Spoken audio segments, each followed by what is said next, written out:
प्रणाम। आप सबके लिए बहुत प्रार्थना है।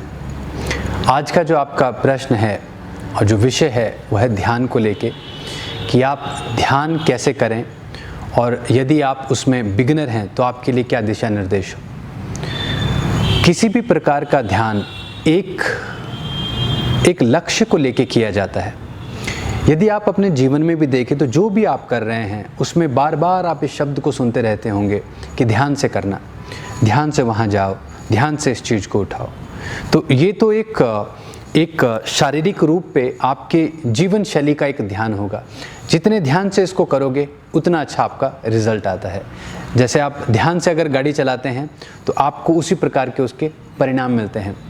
कई ऐसे व्यक्ति मुझे संसार में मिले जिन्होंने डेकेड हो गए, उनको 20-20 साल 30-30 साल हो चुके हैं और वो कहते हैं कि उन्होंने एक भी एक्सीडेंट नहीं किया अपनी गाड़ी से। इसका क्या अर्थ होगा कि उनका जो ध्यान है अपनी गाड़ी चलाते समय बहुत शक्तिशाली होगा।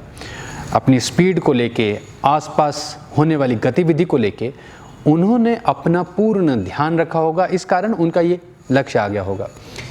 आप इसमें एक्सेप्शन बोल सकते हैं कि कुछ भी हो सकता है, कई बार भाग्य होता है तो चीज़ें हो सकती हैं। तो मैं ये नहीं कहूँगा कि आप अच्छे ड्राइवर नहीं हैं, कहीं आप अपने ऊपर संदेह मत कर लेना। मेरा कहने का तात्पर्य या जो भाव है यहाँ पर ये है कि यदि आप शारीरिक रूप पे भी चीज़ों का ध्यान रखते हैं तो उसका एंड रिजल्ट बताता है कि आपने कितना अच्छा ध्यान रखा।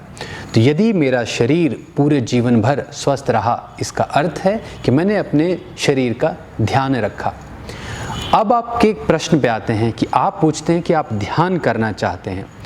उसमें सबसे पहले आपको लिखना होगा लक्ष्य, आपका गोल क्या है, पर्पस क्या है, किस विषय के ऊपर आप ध्यान लगाना चाहते हैं। तो वो अपने आप में एक साधना बन जाती है ये पता करने के लिए कि शरीर से ऊपर क्या है। तो आप जब बार बार सुनते हैं शरीर के ऊपर आत्मा है, तो आत्मा के क्या लक्ष्य होते हैं, ये आपके लिए पहला विषय होगा। आपको इसको पूरा करना होगा।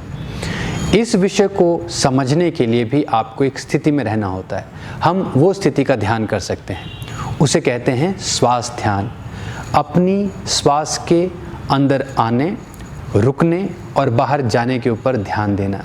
ये आपके अंदर एक ऐसी गति पैदा करती है जिसको आप पॉज भी कहते हैं, कि आप रुक जाते हैं। वैसे संसार में कुछ रुकता नहीं है क्योंकि लगातार हम चलते चले जा रहे हैं। इस ब्रह्मांड में ऐसी कोई भी चीज़ नहीं है जो रुकती हो। समय भी हमारे साथ आगे चलता चला जा रहा है। तो आप जब अपने सोलर सिस्टम को देखेंगे, गैलेक्सी को देखेंगे तो पाएंगे कि इस आकाश में घूम आगे चलती चली जा रही है। तो हम कभी रुक नहीं सकते यहाँ पर। इसलिए मैंने कहा कि श्वास का अंदर आना, उसका रुकना और बाहर जाना, हम इसका ध्यान देंगे कि कैसे ये जो स्थिति बन रही है ये आपको ठहराव देगी। और किस प्रकार का ठहराव होगा ये होगा आपका ब्रह्मांडीय ठहराव। इस ब्रह्मांड में जैसे चीज़ें रुकी हुई लगती हैं बट चलती रहती हैं। तो जैसे पृथ्वी जो कहा जाता है कि घूम रही है लगातार अपने अक्ष पे, तो वो आपको पता नहीं चल रहा है क्योंकि उसकी गति वैसी है। ऐसे ही आप एक दिव्य रूप में अपने आप को रोक लेते हैं और ऐसा ठहराव लेते हैं जो आपको बड़ी शक्तियों के प्रति आपका जो स्वाद है या आपकी जो शक्तियां हैं उसको बढ़ाना शुरू करता है। और जैसे जैसे आप इस छोटे से प्रश्न को लेके गंभीर होते जाएंगे, इसको समझते चले जाएंगे, आप पाएंगे कि आपका जो दिशा निर्देश है, आपको जो डायरेक्शंस हैं वह बहुत क्लियर आनी शुरू हो जाती हैं। तो जो भी आपके जीवन में फिर घटित होगा वो एक प्लानिंग के अनुरूप होगा, कुछ भी सडन नहीं होगा। कोई भी आपको जो जीवन में मिलेगा, जिससे भी आप बात करेंगे, सुनेंगे, उसका एक कारण होगा आपके साथ मिलने का। उसको आप कह सकते हैं कि यहाँ पर कोई बड़ी शक्ति आपके साथ जुड़ी हुई है, क्योंकि वो जुड़ेगी आपके साथ क्योंकि आपने कुछ विशेष क्रिया कर दी है।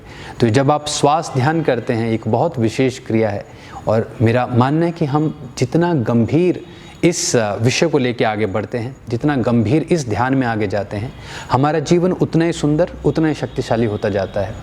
और एक जो लक्ष्य है मनुष्य का, मानव का, अपने अस्तित्व का पता करना, उस अस्तित्व को पता करने से पहले आपको अपनी जड़ में जाना ज़रूरी है। तो श्वास ध्यान आपको जड़ में लेके जाता है, आपके आरंभ में लेके जाता है और वहाँ से फिर आप अपनी यात्रा का प्रारंभ करते हैं।